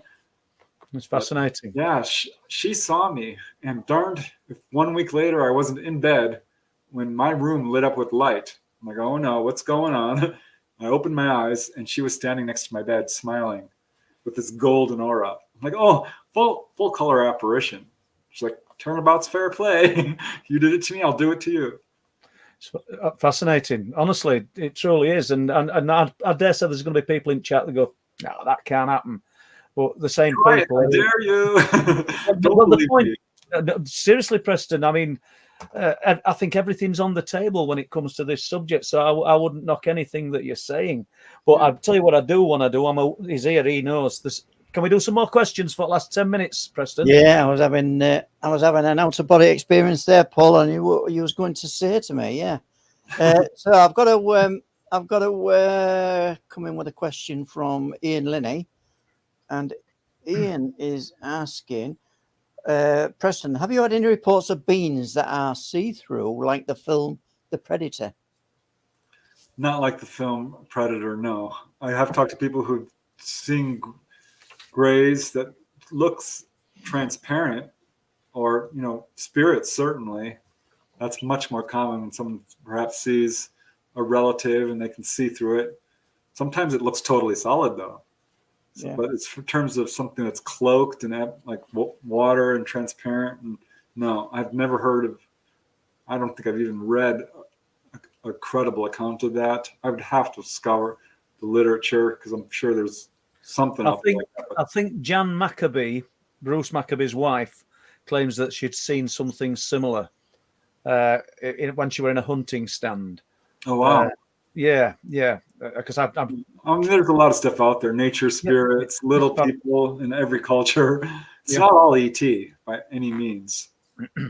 Okay, Les. Yeah, okay. And let's have a look then. We've got a question from Tony D. Preston, have you studied Jim Sparks' case? And what is your take on this case? Yeah, I certainly have, as much as you can. He's got one book out. He disappeared from the UFO scene. I really am curious as to what happened. He's what we call a fully conscious contactee who came to awareness as an adult that he was having contact after, finding twigs and stuff in his house and on his bed and having all these memories. He's got some good witnesses to corroborate his story. I think it's probably a legit case. He was given the same warnings other people get in terms of how we're destroying our planet and the government's failure to be truthful and transparent with this subject. I couldn't tell you for sure because I haven't talked to him, and I've only read his book, and you can only do so much research from reading a person's book without actually talking to them. But I found it a very compelling case, yeah. Interesting. And let's have a look. We've got this from Kim King. Back in the mid-2000s time, a USO shot up while at the bridge next to Canvas by Keating at Sunset Beach. At the time, my son said he thought it was military. Preston, you got any thoughts on this? I cannot discount the possibility because I do think that we do have this technology. But without doing a thorough questioning of what this person saw, it's very hard to say because I don't know if we have this kind of technology necessarily of being able to dive in and out of the water, stop, turn at right angles, and move at thousands of miles per hour. So, and there's certain things you look for to determine whether or not this is ET as opposed to military. An ET craft is very seamless. There are no rivets, no seams. So there's little details I would look for, but very hard to say otherwise. A lot of what you see is military. Would you want any of our people in chat today to contact you with any of these accounts? Because it sounds if they want to question me, that's fine. But yeah, not question, contact you. Because it sounds like there could be some interesting accounts here for you, Preston. That's all. Yeah, certainly. I'm easy to find on social media, but my email, I'll just give it all right now because I'd love that. I love hearing from people. It's prestonufo@gmail.com. Easy to remember. And, all lowercase. The case doesn't matter. So okay. But yeah, I love hearing from people, whether they've got a story to share or a comment or a question. Excellent. Thank you. Okay, then we'll move on with this question from Jeremiah Abbott. What is Preston's opinion of the experience that Chris Bledsoe had? Are you aware of that case? Experiences, it's plural. I talked to Chris Bledsoe. I met him. He struck me as a very kind, sincere, and intelligent person.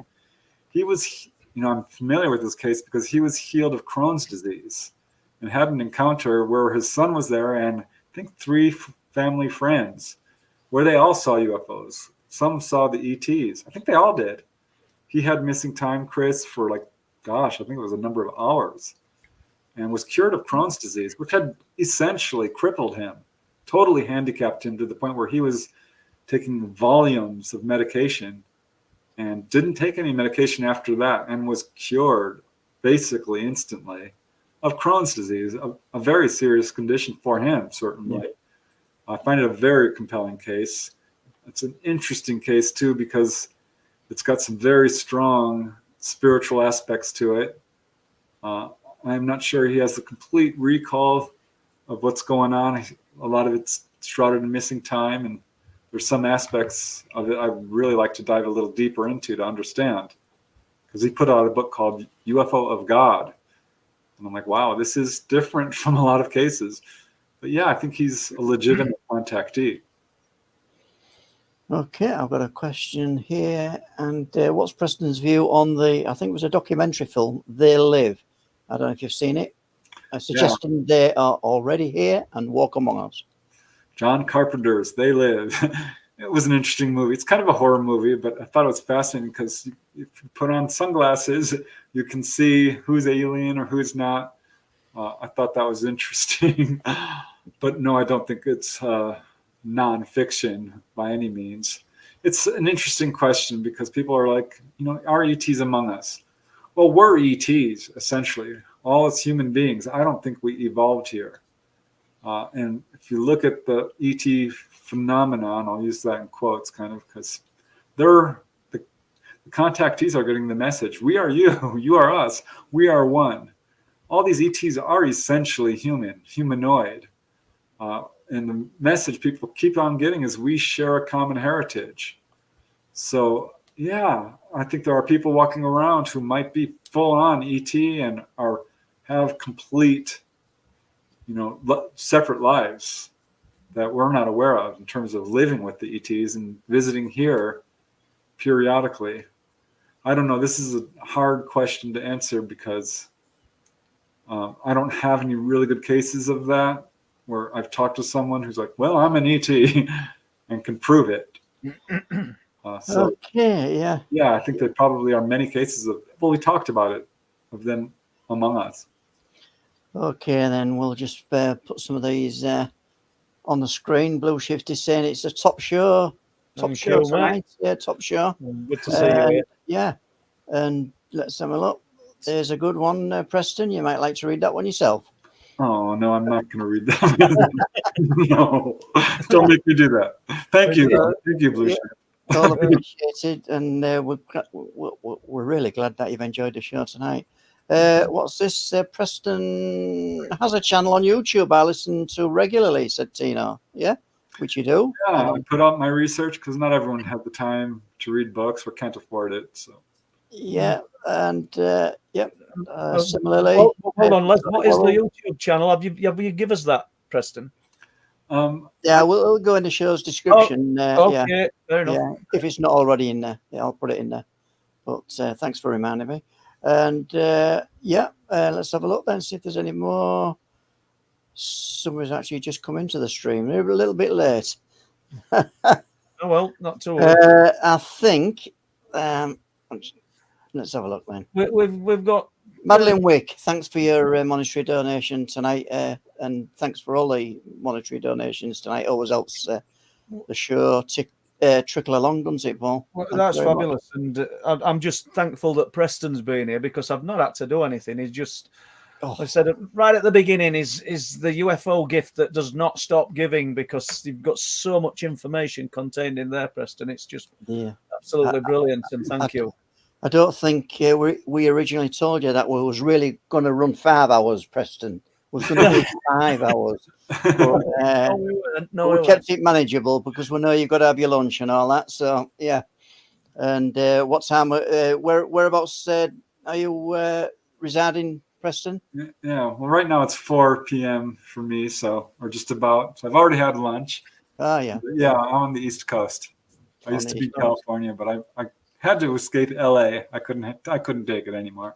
No. Okay. And we always ask for a weather report as well, Preston. What's it like?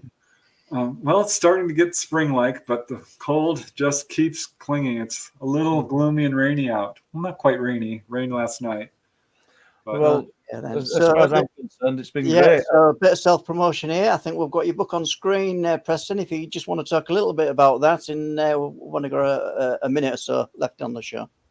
Yeah, well, this is the Not From Here series, which I've just put out volume 5. Super excited about them because you can get these on Kindle Unlimited if you have Amazon Prime. And they're all about the weird, more unusual aspects of contact, the unexplored dark avenues that a lot of researchers won't touch. Everything from UFOs over mines and airports and dams to UFOs over cemeteries and prisons. What else? Phone call from an alien. The latest volume talks about UFO books. People have been given books on board, astronomers who've seen UFOs. I mean, I cover all different kinds of aspects of ET contact that don't get a lot of attention. Yeah, and absolutely brilliant. the link for that is in tonight's description, folks. And with that, Preston and Paul, we are definitely at the end of the show. And Yeah, well, I'll let you thank you. say goodbyes. Well, no, it's just been great, Preston. Thank you. I hope we can get you back to talk about some more of your incredible research. And good night from me. Good night, Les. Good night, Preston. Good night. Good night. Thank you. Good night, all.